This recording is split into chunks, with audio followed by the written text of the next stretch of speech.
Shalom, salam sejahtera. Assalamualaikum, salam kebajikan buat kita sekalian. Bersama saya, Dr. Lady, spesialis jantung, kita akan belajar tentang shock. Capaian lulusan adalah mahasiswa mampu menjelaskan dan menguasai kompetensi knowledge dan skill untuk mencapai tingkat kompetensi sebagai dokter keluarga yang berkaitan dengan kasus-kasus shock pada manusia. Ini adalah daftar pembelajaran kita. Pertama adalah definisi shock.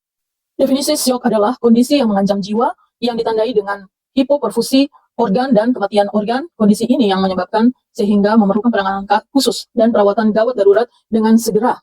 Berikut ini adalah klasifikasi shock secara garis besar. Klasifikasi shock ada 4 bagian besar, yaitu shock hipovolemik, shock obstruktif, shock distributif, yang terdiri dari shock neurogenik, shock anafilaktik, dan shock septik, dan yang keempat adalah shock kardiogenik.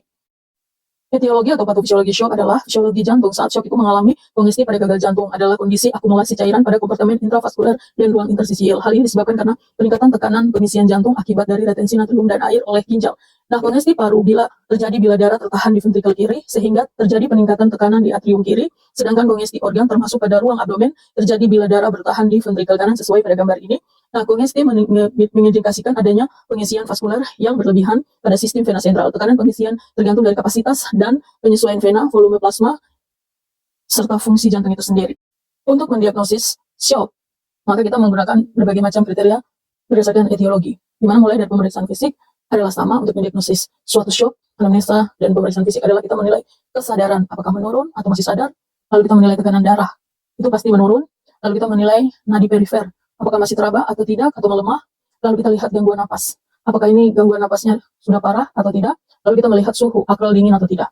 Lalu kita melihat pemeriksaan penunjang, di sini kita mengecek HB, di mana HB adalah untuk menentukan viskositas diri darah. Tadi kita sudah tahu bahwa terjadi shock karena suatu gangguan intravaskuler juga, jadi kita cek HB, HB-nya berapa, apakah normal atau sudah kurang, tidak normal lagi. Anamnesis, kita melihat analisis gas darah, lalu kita melihat elektrolitnya, apakah normal atau ada gangguan elektrolit, lalu kita melakukan fototoraks, di mana kita melihat apakah sudah ada paru atau belum, atau ada kardiomegali, atau ada pemberat-pemberat yang lainnya, tumor dan lain-lain. Lalu setelah kita sudah melakukan analisa pemeriksaan fisik dan pemeriksaan penunjang, lalu kita sudah menentukan bahwa ini shock, berarti kita melakukan tindakan segera, yaitu kita posisikan kepala lebih rendah dari kaki, bebaskan jalan napas, berikan oksigen 5-10 liter per menit, lalu kita hentikan perdarahan, kita infus dextrosa 5%, lalu kita pasang CVP, berikan obat sesuai dengan gejala pasien, pantau EKG, lewat monitor EKG, lalu kita melakukan pemasangan kateter urin. Setelah kita melakukan anamnesa pemeriksaan fisik dan tindakan segera, lalu kita menilai dengan menganamnesa lebih dalam, yaitu shock ini termasuk shock yang mana. Di sini kalau bila terjadi shock hipovolemik, kita tanyakan apakah ada riwayat trauma, tabrak motor, jatuh, atau apa, riwayat gastroenteritis, apakah ada muntah hitam, apakah ada perdarahan di tubuh, apakah ada bintik-bintik merah, ada kapitiki, lalu ada tanda-tanda obstruksi di usus, ataukah luka bakar. Bila itu terjadi shock hipovolemik, maka kita harus infus ganti dengan infus NaCl atau ringer laktat, sehingga pemberian darah atau plasma secara expander sesuai dengan kriteria. Lalu kita koreksi asam basa elektrolit bila terjadi gangguan. Lalu kita melihat lagi, apakah ada EKG abnormal, apakah ada kelainan jantung, apakah ada gangguan irama jantung. Bila itu semua terjadi, gangguan di jantung, maka kita bisa bilang ini shock kardiogenik. Sehingga kita ganti infusnya dengan infus dextrosa, kita defibrilator atau DC shock bila perlu untuk aritmia, lalu kita pasang pacemaker bila terjadi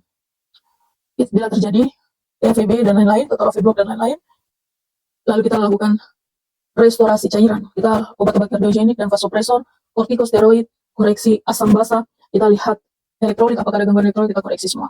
Lalu kita lihat lagi, berikutnya kita anamnesa, kita lihat lagi apakah ini shock septik. Bila ini shock septik, kita lihat tanda infeksi, tanda hangat, akral hangat atau dingin, suhu meninggi atau tidak, suhu badan lebih dari 38 derajat Celcius atau tidak, apakah ada bronkopneumonia, gambar pneumonia pada ronsen toraks, apakah ada, lalu apakah ada peritonitis, radang di saluran kemih, kita periksa saluran kencingnya, apakah ada gangguan di kencingnya, bakteri banyak atau tidak, lalu kita lihat, bila itu terjadi, kita pasang ringer laktat, kita memberikan antibiotik karena ini shock septik, lalu kita tindakan bedah, apakah perlu, lalu kita lakukan kortikosteroid, apakah perlu, lalu kita koreksi asam basa elektrolit bila ada. Nah, bila ini kita mau lihat apakah ini dia suatu shock neurogenik, lalu kita lihat apakah ada bradikardi, kulit kering dan hangat, trauma kepala, tulang belakang, apakah ada atau tidak. Bila ada, kita segera melakukan infus NaCl, lalu kita menggunakan noradrenalin atau adrenalin, kortikosteroid apakah perlu, koreksi asam basa, lalu kita memberikan analgetik. Nah, setelah kita melihat semua hal itu, bila kita lihat lagi yang berikutnya, apakah ini suatu shock anafilaktik. Bila ini suatu shock anafilaktik, kita lihat apakah ada riwayat suntikan obat alergen, apakah ada gigitan serangga alergen, apakah ada edema angioneuretik saluran napas, apakah ada spasme bronkus, apakah ada urtikaria, apakah ada eritema. Bila itu ada, kita posisikan, kita melakukan tindakan posisikan Transdelenburg, infus NaCl, adrenalin, kortikosteroid, antihistamin, koreksi asam basa bila ada, dan koreksi elektrolit bila ada gangguan elektrolit. Lalu kita lihat lagi shock hipoglikemi. Kita analisa dan lihat lagi kembali, melihat lagi apakah ada riwayat suntikan insulin, apakah ada antibiotika oral, apakah kulit dingin dan basah, apakah ada kesadaran turun atau koma. Bila itu ada, kita melakukan, bila terjadi shock hipoglikemi, kita infus dengan dextrosa 40%, bolus lambat atau 50 cc menggunakan IV line, dapat diulang setiap setengah jam. Kita cek kembali lagi gula darahnya, kita koreksi asam basa atau elektrolit bila terjadi gangguan pada asam basanya. Lalu kita lihat berikutnya adalah apakah ini terjadi shock karena overdosis obat. Kita lihat apakah ada riwayat kelainan jiwa atau menggunakan narkoba atau kesadaran menurun dan lain-lain. Bila ada, kita melakukan infus dextrosa 5%. Bilas lambung, kita lakukan bilas lambung. Bila kurang dari 4 jam, kita lakukan antidotum bila tidak membaik. Lalu kita melihat lagi apakah ini terjadi emboli paru, shock karena emboli paru. Berarti kita lihat lagi apakah ada nyeri dada hebat, apakah ada dyspnea, apakah ada hipoksemia berat, apakah ada tromboflebitis, apakah ada gangguan pada angiografinya. Bila itu terjadi semua, kita lakukan infus dextrosa 5%, kita lakukan thrombolytic agent, streptokinase atau urikinase, lalu kita lakukan heparin, kita lakukan berikutnya. Kita lihat lagi apakah ada suatu tamponade jantung. Bila ini ada terjadi suatu tamponade jantung, kita lihat apakah ada dyspnea, apakah GVP-nya meningkat atau turun, apakah tensinya sangat turun, sukar diatasi. Lalu kita mendengar bunyi jantung lemah atau jauh, lalu kita voltasenya rendah atau EKG-nya apakah ada mengalami gangguan. Bila ini terjadi suatu tamponade jantung, kita infus dextrosa, kita melakukan perikardiosintesis. Mungkin begitu. Dan berikut ini mari kita simak video tentang terjadinya shock kardiogenik yang dirawat di rumah sakit dan penanganannya oleh kelas jantung atau kita mahasiswa kedokteran. Mari kita lihat video berikut ini. Semoga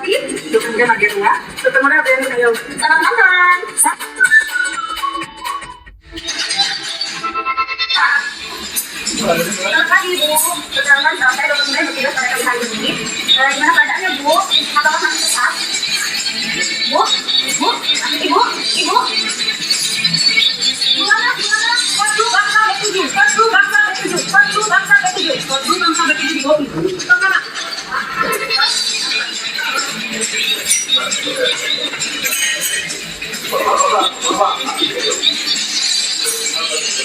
Satu, dua, tiga, empat, lima, enam, tujuh, delapan, sembilan, sepuluh. Satu, dua, tiga, empat, lima, enam, tujuh, delapan, sembilan, 10. Buat blue bangsa B7.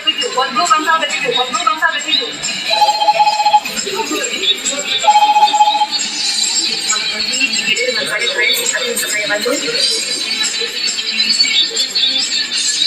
Buat blue bangsa B7 di kopi. Perhatian. Kode blue bangsal B7.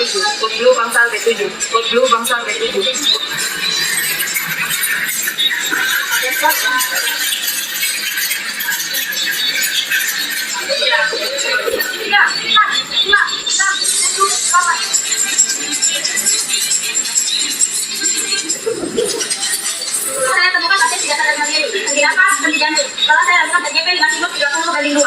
Oke, lanjut. 2, 3, 4, 5, 6, 7, 8, 9, 10. Breathe. 1, 2. Stop kompresi, kontrol. Bukan saya sudah sistem cek tadi. Tadi dia berapa? Lanjutkan kompresi. 1, 2, 3, 4, 5, 30. Oksimeter 1 ampul. Tenaga darah 10%.